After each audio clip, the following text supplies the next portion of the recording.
يا صباح الخير، ازيكم؟ ان شاء الله تكونوا في احسن حال. قبل ما نبدا نقول اللهم صل وسلم وبارك على سيدنا محمد. النهارده هنعمل مع بعضينا اكله جميله وبسيطه ومن غير اي تكاليف. يلا نبتدي مع بعض. ولعنا على البطاطس وهنغسل حاجه السلطه.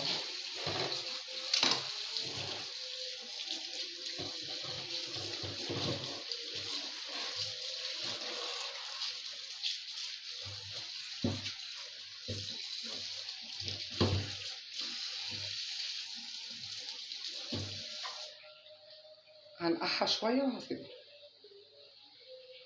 دلوقتي هنعمل بامر الله معاكم الطحينه. ما عنديش سمسم، وفي نفس الوقت انا عايزه اعمل اكله النهارده 11 رمضان ومعيش جنيه في البيت، بس الحمد لله البيت مستور.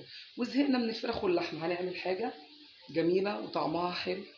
وفي نفس الوقت انا ما عنديش طحينه، عايزه اعمل طبق مش وطبق سلطه وطبق بطاطس زي اللي احنا ولعنا عليه ده.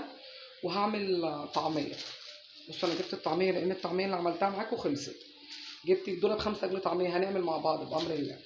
وما عنديش سمسم، هنعمل دلوقتي بصوا سوداني. ده كنت جايباه من هايبر. بصوا يا جماعه الله عليكم. بصوا معاكم هنا 200 جرام. دول 200 جرام سوداني. سوداني ني عادي، مش متحمص. هطحنه. هطحنه الاول في المطحنه بتاعت الكمون والفلفل دي يا جماعه، مش في الكبه. هطحنه الاول. بصوا يا جماعه، ادي السوداني بعد ما اتطحن. بصوا بيبقى بالشكل ده، عامل زي حبيبات الرمل بتاع المصيف لما بيكون الرمل مبلول. بصوا لازم، بصوا فاتح ازاي. هنعمله مع بعض بامر الله من غير اي تكاليف. لو عندك شويه سوداني اعملي بيها شويه طحينه احسن من الطحينه اللي بره ب 120 جنيه، وهتبقى احلى 100 مره. يلا نبتدي مع بعض. نجيب كبه. بصوا انا مش هفصل لكم الفيديو. هنجيب كبه، هنحط فيها الاول السوداني في المطحنه، قصدي في الكبه او في الخلاط حسب ما انت عندك. وتروحي نازله بشويه زيت قد نص كوبايه، وهتنزلي بكوبايه الدقيق كلها، وهنطحن مع بعض وهنشوف الصوت.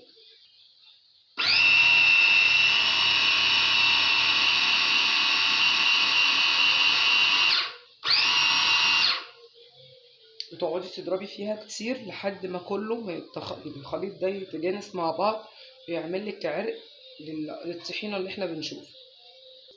بصوا هنا احنا حطينا ربع الكوبايه، وهنحط الربع التاني لاني تخينه. انا مش عايزه احط دقيق تاني عشان احس بطعم السوداني. عايزه تعمليها بمكسرات براحتك، عايزه تعمليها بالسوداني والسمسم اللي عندك متاح في البيت. انا دلوقتي ما عنديش الا شويه سوداني ومحتاجه ان انا اعمل طحينه لطبق مش. هتصرف. بصوا هنضرب تاني. هوريكم الشكل النهائي بتاعها بامر الله.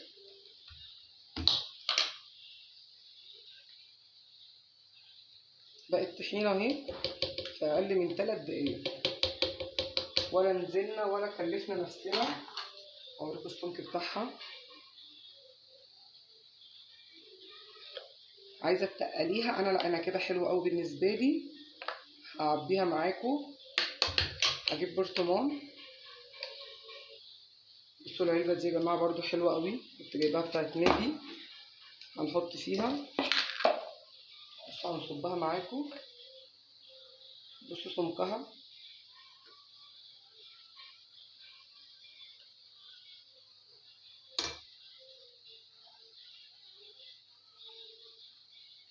بصوا ما شاء الله، ولا مكلكعه ولا فيها اي حاجه.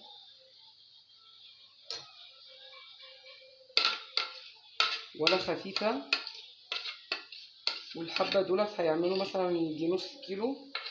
عايزه تحطي زيت تاني براحتك حطي، عايزه تحطي دي عشان تكتريها براحتك، بس دي عشان تحسي بطعم السوداني. بصوا بسم الله ما شاء الله. هنعمل مع بعض دلوقتي منها المش. هعمل السلطه بعد ما اتغسلت انا قعدتها.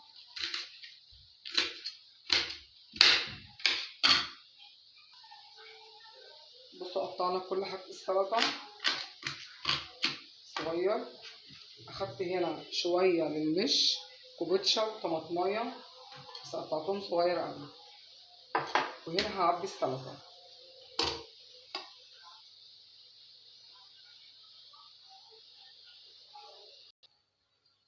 بصوا معانا المش ده، بصوا يا جماعة بقاله كتير قوي. يا رب نلاقي فيه حتة جبنة. بصوا مفيهوش جبنة بس المش ايه تخين من تحت، هناخد منه وبعد كده ان شاء الله نجيب له جبنة ونظبطه. البيت اللي مفيهوش مش يا جماعة ده مبيبقاش لازم مش في البيت.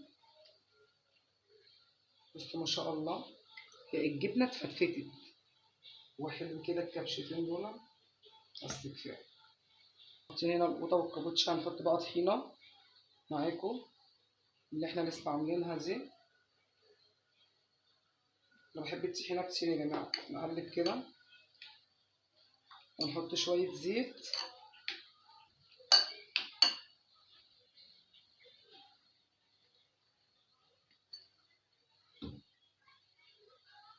بصوا هنا كده لو عندك زبادي حطي بس انا ما عنديش.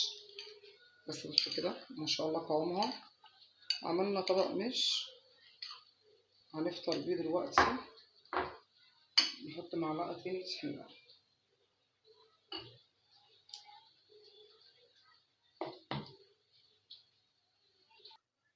وهنا النهارده ده فطرنا باذن الله مش وبطاطس محمره وسلطه وطعميه وصبينا التمر والصوبيا وعيش. بصوا بسم الله ما شاء الله. انا عايزه اوريكم العيش يا جماعه.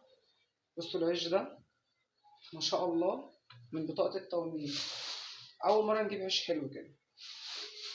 بصوا بسم الله ما شاء الله حجمه حلو قوي يعني الرغيف ما شاء الله حلو. والنهارده ده فطرنا. كل سنه وانتم طيبين وتعالوا افطروا معانا. السلام عليكم ورحمه الله وبركاته.